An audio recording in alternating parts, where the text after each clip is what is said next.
En uno de los sucesos más extraños fue cuando John Gacy se encontró con la primera dama y el presidente de los Estados Unidos de América. La reputación del buen ciudadano de John Wayne Gacy subió en el año de 1978, estaba en su máximo apogeo, cuando le fotografiaron apretando la mano de Rosalind Carter. La señora Carter le dedicó una foto que puso bien a la vista en su despacho.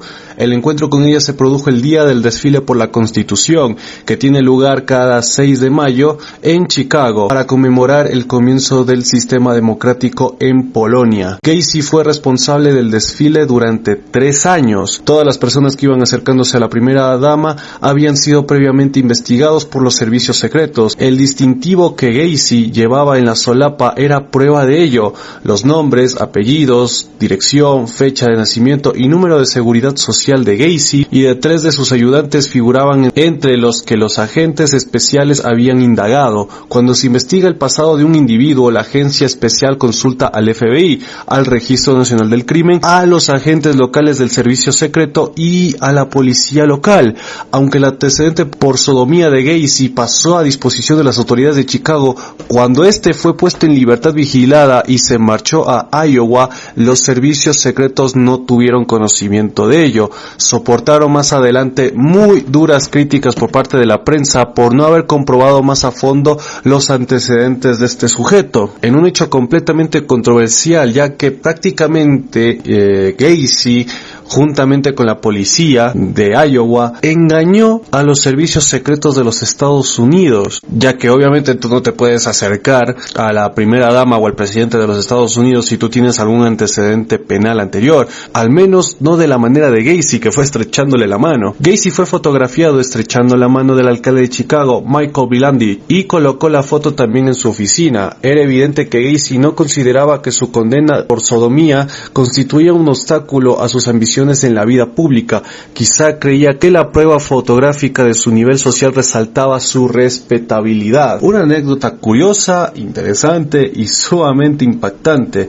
que uno de los asesinos más conocidos en la historia estadounidense estrechó la mano del presidente y de la primera dama. Pero en fin, vamos al descenso o al declive que tuvo John Wayne Gacy, porque como todo asesino, siempre hay un momento en la cual cometen errores gravísimos que terminan pagando.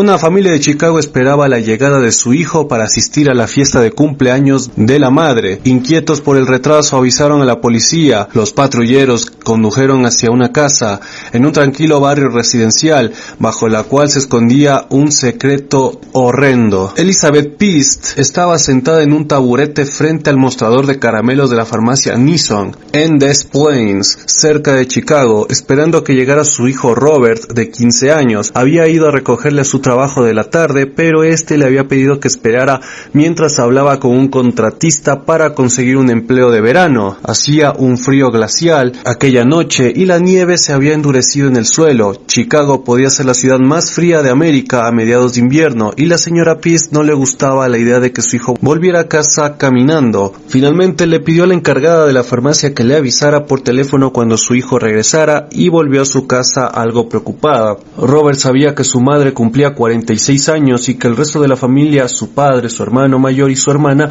le estaban esperando para empezar la fiesta.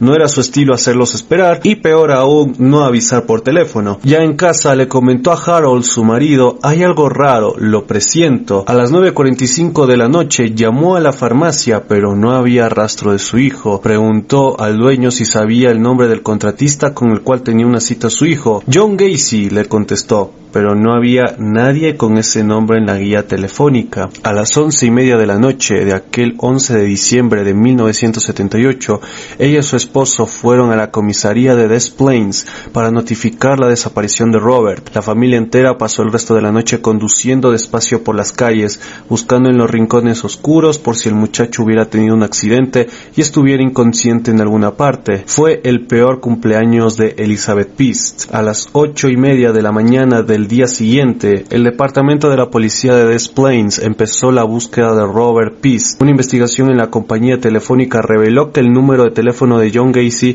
figuraba a nombre de su empresa de construcción, PDM Contractors y que vivía en el 8213 de West Somerdale Avenue en Norwood Park. El policía James Bidwell llamó a la Brigada Central de Chicago para preguntar si tenía algún antecedente penal.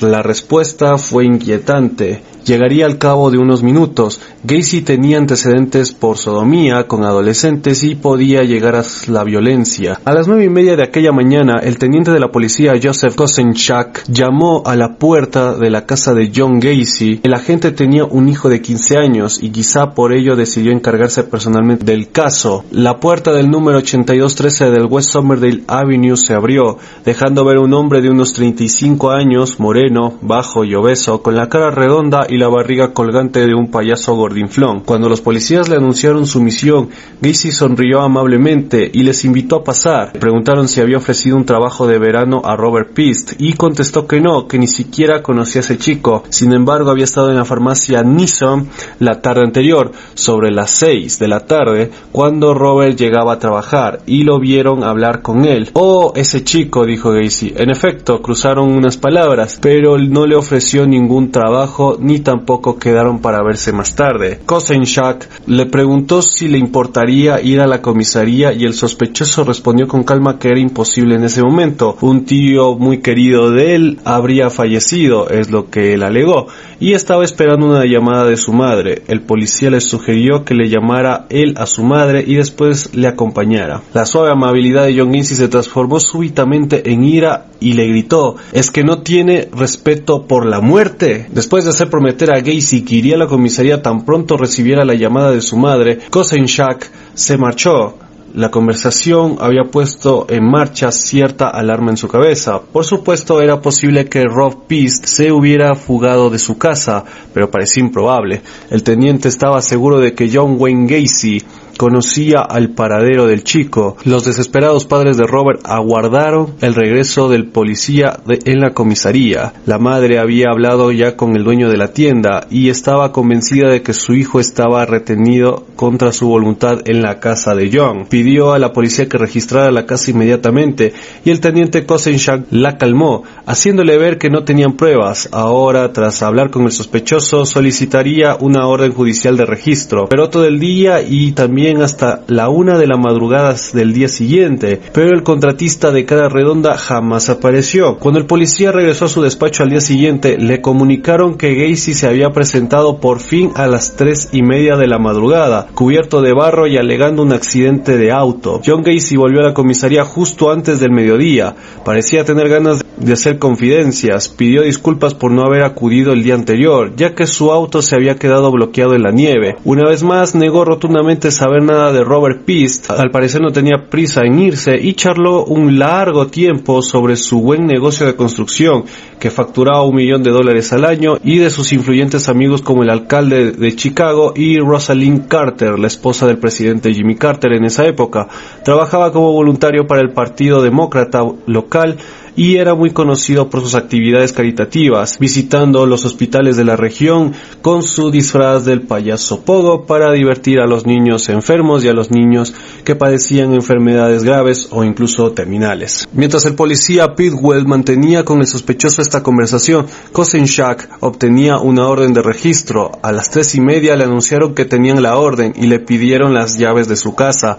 Mientras las entregaba, algo en su conducta impasible les hizo sospechar que no encontrarían el cuerpo del chico desaparecido en aquella casa. Era cierto, pero no del todo. Solo 5 minutos bastaron para confirmar las peores sospechas del teniente. El lugar estaba repleto de libros sobre homosexualidad y pederastia, desde libros que hablaban del cómo tener relaciones sexuales entre hombres y chicos, cómo, entre comillas, silenciarlos, ¿no? También tenía uno de los libros más famosos de la época, al menos entre la cultura homosexual, era la Guía Gay Americana, y también videos pornográficos. También en la casa de Gacy encontraron un par de grilletes y una larga cuerda de nylon, y más siniestro todavía, una alfombra con algo que parecía manchas de sangre, pero no había indicio alguno de que indicara que Robert Pist hubiera estado en la casa.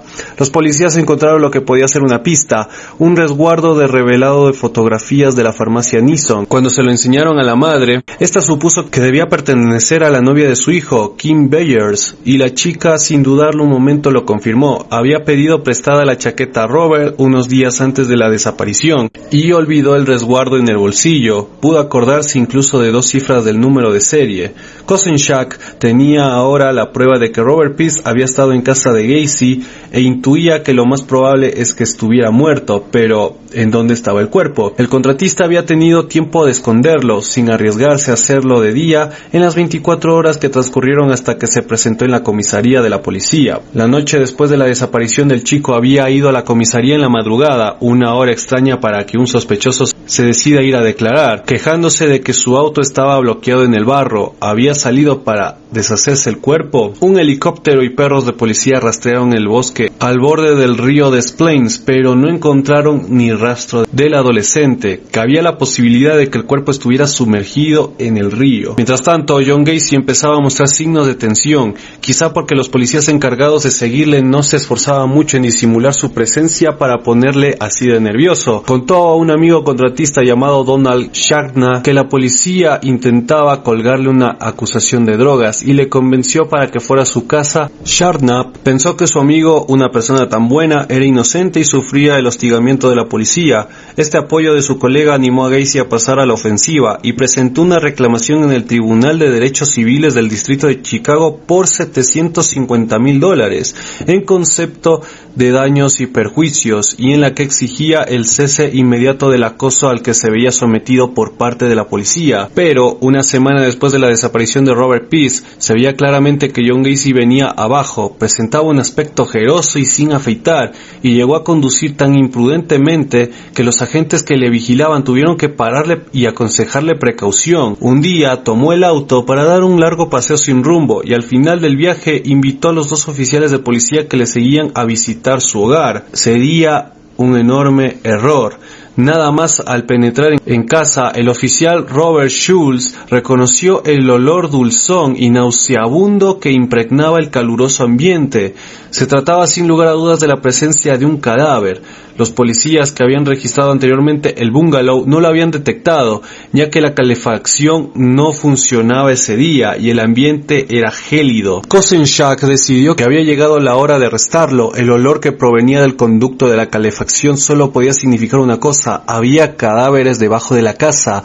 El 21 de diciembre, la policía rodeó el auto de Gacy y la arrestó por tenencia de marihuana. Pocos minutos antes le vieron entregar droga al encargado de un garage. Le condujeron a su casa y la policía le anunció que iban a levantar las tablas del parquet, lo que hizo que el detenido se pusiera pálido y a la vez que decía que no era necesario. Explicó que enterrado debajo del garage estaba el cuerpo de un hombre que había matado en defensa propia y que el emplazamiento estaba marcado con una cruz en el suelo. A estas alturas, la policía no iba a perder el tiempo perforando el suelo de cemento. Encontraron una trampilla oculta en el suelo de un armario del salón y al abrirla apareció ante sus ojos un charco oscuro de agua fétida. Vieron una clavija suelta y un enchufe en la pared. Lo conectaron y una bomba se puso en marcha debajo de ellos. El agua tardó un cuarto de hora en vaciarse y cuando desapareció por completo, un técnico en la oficina del sheriff, Daniel Genty, pudo bajar y dar 3 pasos en el fango del pasadizo para hundir un pico en el lodo. Se sobrecogió por el hedor de putrefacción. El instrumento había puesto al descubierto una porción de sustancia viscosa y jabonosa que reconoció como el resultado de la carne en descomposición. Unos segundos después, levantó el pico un hueso de un brazo humano. Evidentemente no se trataba del cuerpo de Robert Peace, que no hubiera podido descomponerse de esta manera en el poco tiempo transcurrido desde su desaparición. Pero si no era el cuerpo del muchacho, ¿de quién era? Genty llamó a Cousin Shaq. Ya pueden acusarle de asesinato, diría. La manera de matar y deshacerse de sus víctimas era tan horrible que John Gacy declaró que una fuerza diabólica le obligaba a actuar. La llegada de los autos de la policía y de las ambulancias delante de la casa del contratista causó un enorme revuelo. Los vecinos no se lo podían creer. Todos lo conocían como un buen tipo, amable y servicial, cuando nevaba se ofrecía siempre a limpiar el camino y estaba considerado como un hombre que bebía con moderación, desaprobaba las drogas y odiaba a los homosexuales. Conocían los recientes problemas con la policía porque les contó que había entablado acción judicial contra ellos. Era cierto también que años antes hubo habladurías en relación con un chico que había empleado y poco tiempo después desapareció, pero Gacy les contó que se trataba de un fugitivo. Sin embargo, por lo menos un amigo suyo sabía que era sospechoso de algo más grave que de posesión de marihuana. Poco antes de ser arrestado, llamó a Donald Sharna al borde de la histeria y le dijo con voz quebrada: "Se acerca el fin. He matado a 30 personas. Reclinó la cabeza sobre su hombro y se puso a llorar. Ahora, a medida de que cavaban en el pasadizo hediondo, los investigadores se daban cuenta de que John Gacy era uno de los peores asesinos de la historia americana. Uno después de otro aparecían los cuerpos de chicos jóvenes, la mayoría de ellos en estado de descomposición. Los especialistas tuvieron que trabajar en unas condiciones repugnantes. Tomaron toda clase de precauciones sanitarias. Llevaban unos guantes desechables y máscara de gas, pero aún así el metano que flotaba en el aire les mareaba y terminaba por ponerlos enfermos. Al terminar tuvieron que bañarse con desinfectantes.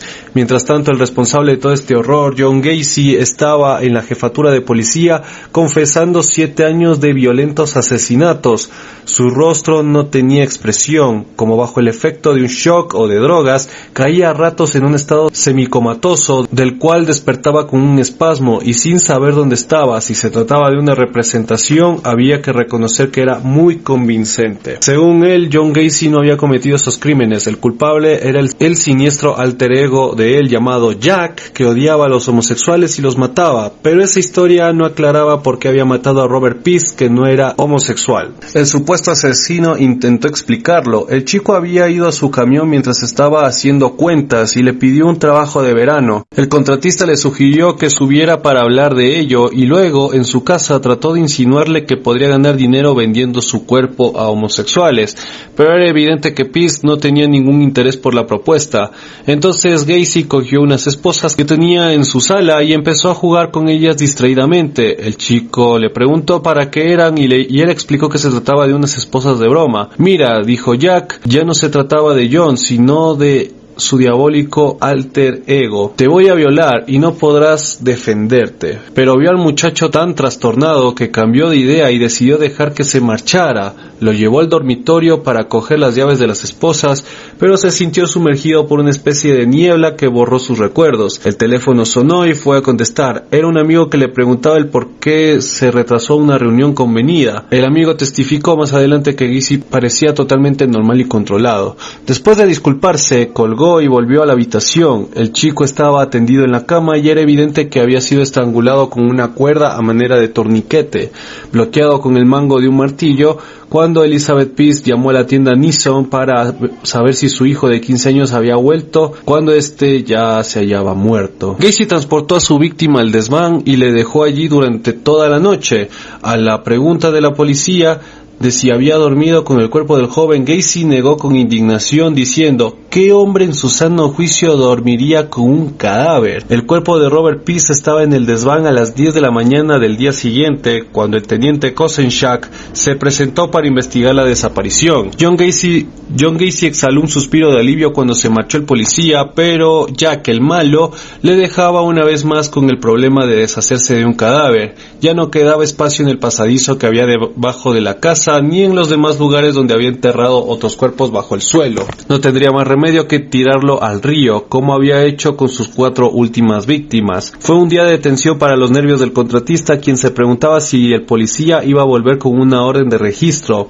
Al anochecer, cuando se disponía a sacar el cuerpo para meterlo en el auto, un antiguo empleado suyo llamó a la puerta para pedirle unas luces para el árbol de Navidad. "Están en el desván", le comentó, y subió corriendo antes de que el joven que conocía la casa se ofreciera a subir por sí mismo. Después de marcharse el visitante, Gacy se dio prisa en envolver el cadáver en una manta y llevarlo al auto. Se dirigió hacia el sur, el puente de Kankakee, sobre el río Des Plaines. Tiró el cargamento al agua y volvió a gran velocidad al pueblo, donde le esperaba el teniente Kosenchak. El auto patinó sobre la carretera helada, aterrizando en una espesa capa de barro que cubría la ribera. Un guardia en la autopista vio el auto y preguntó al conductor conductor empapado de sudor si necesitaba una grúa, pero su tacañería habitual le hizo declinar la oferta, con el propósito de mover el auto por sí solo, levantando la rueda de atrás con el gato mecánico y colocando debajo la de repuesto. Al no funcionar, aceptó llamar a una grúa, que llegó 20 minutos más tarde, sacó el auto del barro y lo dejó en la carretera.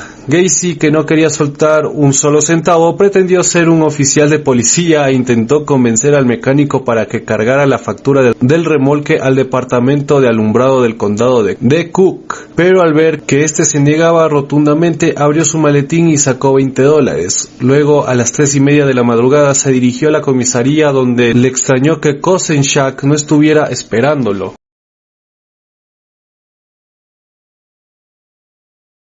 El primer día se sacaron 2 cuerpos de la casa del asesino, el primero totalmente cubierto de cemento y el otro envuelto en plástico. Al día siguiente aparecieron 3 más, uno de ellos debajo del suelo. Un solo carnet de conducir a nombre de Frank Ladingin indicó que el contratista era también responsable de la muerte de un joven barbudo, cuyo cadáver desnudo se había rescatado del río en noviembre y que se pudo identificar gracias a las huellas dactilares. Otros carnets de conducir e identidad permitieron conocer la personalidad de otras víctimas. Días más tarde se extrajeron los restos de 10 personas y horas después de otras 6. 3 de ellas estaban tan cerca y en un estado de descomposición tan similar que la policía supuso que fueron eliminadas en la misma fecha. Los asesinatos estaban provocando un escándalo a nivel nacional. La casa estaba rodeada día y noche de periodistas y de cámaras de televisión, y cada noticiero mostraba el aspecto de una vivienda normal con sus luces de Navidad. La banalidad de la casa y la apariencia completamente inofensiva de su dueño aumentaron el escándalo y la repulsión de los televidentes al descubrir la espantosa realidad de los actos de Gacy. Los padres con hijos desaparecidos temblaban con la idea de que el suyo pudiera estar sepultado en aquel pasadizo del número 8213 de West Somerdale Avenue. Los temores de algunos de ellos se confirmaron. Entre otros se encontraban las familias de los adolescentes John Butkovich, desaparecido desde agosto del 75, Gregory Gotzik, John Sick y Rick Johnston. El doctor Robert Stein, forense del condado de Cook, tenía ya 27 cadáveres en el depósito. El número de víctimas encontradas en casa de John Gacy alcanzaría finalmente el número de 29, más 4 descubiertas en el río, siendo hasta ahora un total de 33 víctimas. Los habitantes de West Somerdale Avenue quedaron absolutamente horrorizados al enterarse de que su buen vecino, entre comillas, era un asesino múltiple. Los mirones morbosos aparecieron. Uno de ellos sugirió que la casa de los crímenes debía ser quemada. Otro saltó la barrera de la policía para insultar a los vecinos, diciéndoles que debían conocer sus actividades macabras. Un periodista observó que la gente del vecindario empezaba a vivir como ermitaños, como si les diera vergüenza residir en la misma calle que el asesino. Sin embargo, el 4 de enero del 79, 300 personas caminaron sobre la espesa nieve para asistir a un funeral por las víctimas celebrando en la iglesia católica del barrio. A medida que el tiempo pasaba, los residentes de la zona estaban resentidos al ver que la deshonrosa historia de la casa había hecho caer en picado el valor de las viviendas cercanas. Fue para todos un alivio, a pesar de la resistencia de la madre y las hermanas de Gacy, el decreto del tribunal que ordenaba el derribo de la siniestra casa en marzo de 1979. No se ponía en duda que Gacy fuera el culpable de los asesinatos. La cuestión era saber si estaba mentalmente enfermo. La defensa lo creía, pero la acusación no estaba de acuerdo. Después de extraer los 29 cadáveres, solo quedaba el armazón de la casa, que fue declarada insalubre y derribada en primavera. La parcela vacía era la extracción de los turistas morbosos que se quedaban desilusionados al ver solo una especie de ciénaga amarilla. A finales de abril, con el descubrimiento del cuerpo de Robert Pist en el río Illinois en Dresden Dam, terminó el recuento de las víctimas de John Gacy. Los padres del muchacho crearon la fundación Robert Pist para luchar contra el crimen de menores. En el hospital psiquiátrico de Chicago, Gacy fue sometido a un examen médico. Desde el principio insistió en que era víctima de un diabólico alter ego llamado Jack el Malo, quien cometía realmente los crímenes, aunque después reconoció que eran obra suya. Jack el Malo se apoderaba de John en la madrugada o cuando estaba ebrio y y le obligaba a salir en busca de víctimas. Era una de las 4 personalidades que parecía poseer Gacy, pero cambió la historia tantas veces que al final resultaba difícil creer algo de lo que él decía. Uno de los psiquiatras amenazó con marcharse si no paraba de mentir. El asesino pretendía que la mayoría de los crímenes habían sido en defensa propia, incluyendo el primero, el del chico de la terminal de autobuses. Otros tuvieron lugar en el curso de peleas, la que precedió al crimen de Butkovich, que fue a propósito del salario. La anterior a la muerte de Gotzik fue sobre drogas, en el caso de Sick fue sobre un auto, etc. Aunque estas versiones fueron variando continuamente y al final solo reinaba el caos, lo que era cierto es que John Wayne Gacy en su doble vida había asesinado a 29 jóvenes sin sentir el más mínimo remordimiento. El juicio se abrió el 6 de febrero de 1980, presidido por el juez Luis Garipo, con un discurso en el cual uno de los fiscales, Robert Egan, declaró que el acusado era un hombre demoníaco. El abogado defensor, Robert Mota, trató de demostrar que un hombre que duerme con 29 cadáveres en su casa no es más que un loco. Se supo después que Gacy estaba furioso con sus abogados por no haber imaginado y planeado algo para obtener la absolución. El examen psiquiátrico demostró que el inculpado no sentía remordimiento alguno por los crímenes y siempre tenía una buena excusa para justificarlos. Al segundo día testificaron los padres de las víctimas. Algunos perdieron el conocimiento y muchos de ellos lloraron. Gacy les miraba con desprecio e irritación, convencido de que todo era puro teatro. Unos días más tarde, 2 adolescentes que habían vivido en casa del asesino y según él fueron sus amantes, se sentaron en el estrado de los testigos. David Creme y Mike Rossi contaron cómo éste les había hecho cavar zanjas en el pasadizo, diciéndoles que eran para unas tuberías. Luego los policías que le interrogaron en comisaría dieron fe de las confesiones. Uno de ellos, Greg Bidow, relató que el acusado recitaba el Salmo 23 a una de sus víctimas mientras la estrangulaba, pero Gacy había explicado que el chico era un masoquista y que le estaba haciendo, entre comillas, un favor. La defensa empezó llamando al estrado a Jeff Rignall, que contestó a las preguntas del abogado Sam Amirante y describió la noche de violación y tortura a la que se sometió Gacy y convino que un hombre capaz de hacer tales cosas no podía estar en posesión de todas sus facultades mentales. El fiscal William Kunkel subrayó que el testigo estaba escribiendo un libro sobre su encuentro con el acusado y que su presencia en el tribunal no tenía más objeto que promocionarlo. Indudablemente los psiquiatras tuvieron el papel más importante del juicio. El doctor Thomas Eliseo declaró que la inteligencia de Gacy estaba muy por encima de la media, pero que, según las pruebas, se trataba de un paranoico esquizofrénico.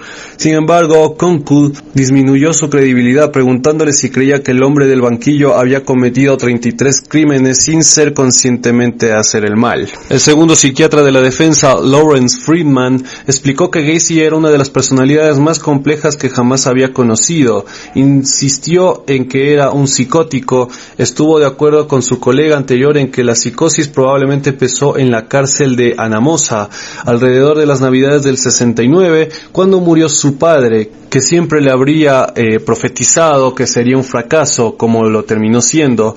Subrayó también la falta completa de sentimientos del acusado al relatar sus crímenes y avanzó una explicación interesante de los asesinatos. John Gacy odiaba profundamente a los homosexuales, no se consideraba uno como tal, sino bisexual. Una vez comentó a la policía que sus víctimas merecían la muerte. Según el Dr. Friedman, el acusado proyectaba su propia homosexualidad sobre sus víctimas en un intento pervertido de protegerse. Otros 2 psiquiatras, los doctores Robert Treisman y Richard Rappaport, testificaron también sobre la personalidad del inculpado. Rappaport fue sometido a un duro interrogatorio por parte del fiscal Kunkel, pero siguió manteniendo que el sadismo del acusado era una forma de reacción contra un padre tirano y alcohólico. El testimonio de este psiquiatra encantó a Gacy, que sonreía a los miembros del jurado como si les dijera que escucharan atentamente. Parecía menos contento cuando Robert Donnelly describió la terrible noche que pasó en su casa, soportando alternativamente violación e intentos de estrangulamiento. Le gustó menos todavía el informe del psiquiatra Arthur Hartman, que afirmó que a pesar de ciertos trastornos de la personalidad, Gacy no estaba loco. El doctor Robert Riefman le confirmó al explicar que era un clásico narcisista. tan preocupado en creerse a sí mismo que las demás personas apenas existían para él. No puedo creer que existan 33 casos de locura temporal, señaló. El hecho de que Gacy obligara a Cram y Rossi a cavar tumbas en el pasadizo indicaba que planeaba los asesinatos. Según él, el acusado fingía la locura, tesis que fue confirmada por otro psiquiatra de la acusación, el doctor James Kavanaugh. En el alegato final, la acusación repitió que John Gacy era un demonio. La defensa sostuvo de nuevo la teoría de enajenación mental. Finalmente, el 12 de marzo de 1980, el jurado tardó solo 2 horas en decidir que estaba de acuerdo con la acusación. Gacy no estaba loco. Al día siguiente, el juez Garipo le condenó a muerte en medio de los aplausos de todo el tribunal. Según Karen Conti, abogada del corredor de la muerte de Gacy, este no estaba demasiado preocupado por la inyección letal que le esperaba. Nunca expresó su preocupación por su muerte. También declaró: "No sentí que ni siquiera se diera cuenta de que iba a suceder". En cambio, dice Conti, en los meses previos a su ejecución, Gacy estaba mucho más preocupado por cuestiones de dinero. El estado de Illinois había demandado a Gacy por dinero que el asesino había ganado de varias fuentes de ingresos mientras estaba encarcelado, entre ellos obras de arte que había producido, incluidos autorretratos como el de Pogo el payaso y la famosa pintura que Gacy le dedicó a Stephen King por hacer el personaje de Ed el payaso, ya que él había escuchado de que justamente Stephen King se basó en este personaje para crear al mítico payaso de la película y el libro de terror, y entonces le dedicó una pintura. También tuvo ciertas entrevistas con ciertos canales de televisión que se trataban justamente de criminales o de asesinos en serie o de crímenes sin resolver o viceversa, en el que Gacy siempre declaraba y argumentaba de su inocencia y que siempre le echaba la culpa a su alter ego Jack, aunque en un par de entrevistas también se contradice con esto. Pero según el Estado, Gacy era fiscalmente responsable de cubrir su encarcelamiento, pero Gacy quería dejar sus ganancias para su familia. Finalmente, el caso de litigio civil del Estado contra Gacy fue desestimado, y a medida que pasaban las semanas hacia una inminente ejecución, Conti conoció mejor a Gacy. A pesar de sus horribles crímenes, Gacy era un personaje divertido, decía Conti. Tenía una amiga por correspondencia que dijo que estaba enamorada de él. Decía Conti, tenía una amiga por correspondencia que dijo que estaba enamorada de él. Le dije: "John, ¿te vas a casar con esa mujer?" Él dice: "De ninguna manera. Esa mujer tiene 3 hijos y están todos en la penitenciaría. ¿Crees que me voy a casar con una familia así?" Para su ejecución, Gacy fue trasladado en helicóptero desde el centro correccional de Menard, en el estado de Illinois, donde había estado encarcelado durante 14 años, a la penitenciaría de Stateville, en las afueras de Chicago. Un portavoz de aquella prisión le dijo al New York Times que Gacy fue hablador durante su último día de vida y facilitó una pequeña charla discutiendo las perspectivas de los cachorros de Chicago. Entre otras cosas, para su última comida, Gacy comió pollo frito, camarones fritos, papas fritas y fresas frescas. Conti dice en las horas previas a su muerte: "No me pareció alguien a quien le quedaban unas pocas horas de vida. No quería hablar de eso, quería socializar con las personas que le estaban visitando por última vez. Fue agradable. Entre esos visitantes, sin embargo, el ambiente era decididamente sombrío. Fue extremadamente emotivo, fue traumatizante para las personas que lo amaban. Sus vecinos que habían vivido cerca de él estaban allí, lo adoraban incluso después de todos esos años", recuerda Conti. "Fue sorprendente ver ese gran apoyo de tanta gente que no lo admitiría ante el público". Entre los fiscales que habían trabajado en el caso, el ambiente era más festivo.